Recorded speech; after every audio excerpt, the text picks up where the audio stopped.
সম্প্রতি এক নারীর সাথে আপত্তিকর ভিডিও ছড়িয়ে পড়লে চাকরি থেকে বরখাস্ত করা হয় আরিফকে। শুধু একজন নয়, একাধিক নারী আরিফের লালসার শিকার হয়েছেন বলেও অভিযোগ রয়েছে। যদিও এসব নারী কেলেঙ্কারি একেবারেই তার ব্যক্তিগত বিষয়। আপত্তিকর অবস্থায় শুয়ে থাকা এই কর্মকর্তা বিআইডব্লিউটি এর বন্দর পরিচালক আরিফ উদ্দিন 2025 সালে এক নারীর সাথে নদীর ঘাটে ইজারার বিষয়ে কথা বলতে রাজধানীর উত্তরার রাজলক্ষ্মী এলাকায় যান আরিফ উদ্দিন। সেখানেই এই ভিডিওটি ধারণ করা হয় বলে তালাশ নিশ্চিত হয়েছে। এই ভিডিও ছড়িয়ে পড়ার পর চাকরি থেকে বরখাস্ত করা হয় বিআইডব্লিউটি এর আরিফকে।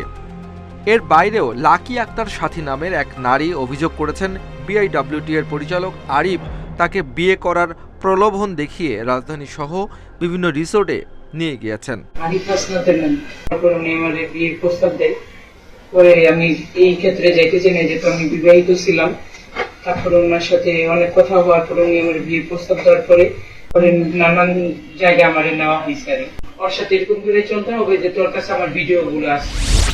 নদীর তীরে অবৈধ স্থাপনা উচ্ছেদের নামে একদিকে যেমন তিনি সুনাম কুড়িয়েছেন, তেমনি বহু মানুষকে নিঃস্ব করে দিয়েছেন।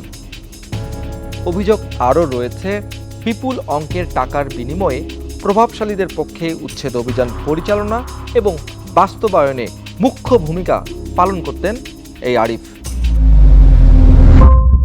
নারায়ণগঞ্জের বন্দরের মাহমুদনগর এলাকা, নদীর তীরে এই এলাকায় গড়ে উঠেছে অসংখ্য ডকইয়ার্ড বা জাহাজ তৈরির কারখানা। অভিযোগ রয়েছে এসব ডকইয়ার্ড নদীর জায়গা দখল করে গড়ে উঠেছে। নদীর জায়গায় বিভিন্ন সময়ে উচ্ছেদ অভিযান চালায় বিআইডব্লিউটি। সেই অভিযানের নেতৃত্ব দিয়েছিলেন নারায়ণগঞ্জ বন্দরের তৎকালীন পরিচালক আরিফ উদ্দিন।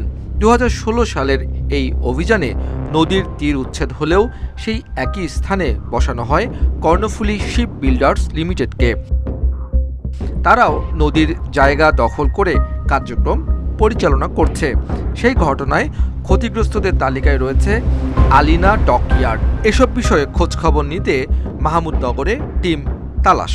আলিনা ডকইয়ার্ডের মালিক মাহফুজের দাবি, কোটি টাকা হাতিয়ে নিয়ে আরিফ তাদের ডকইয়ার্ড উচ্ছেদ করে কর্ণফুলী শিপ বিল্ডার্সকে জমি বুঝিয়ে দিয়েছেন।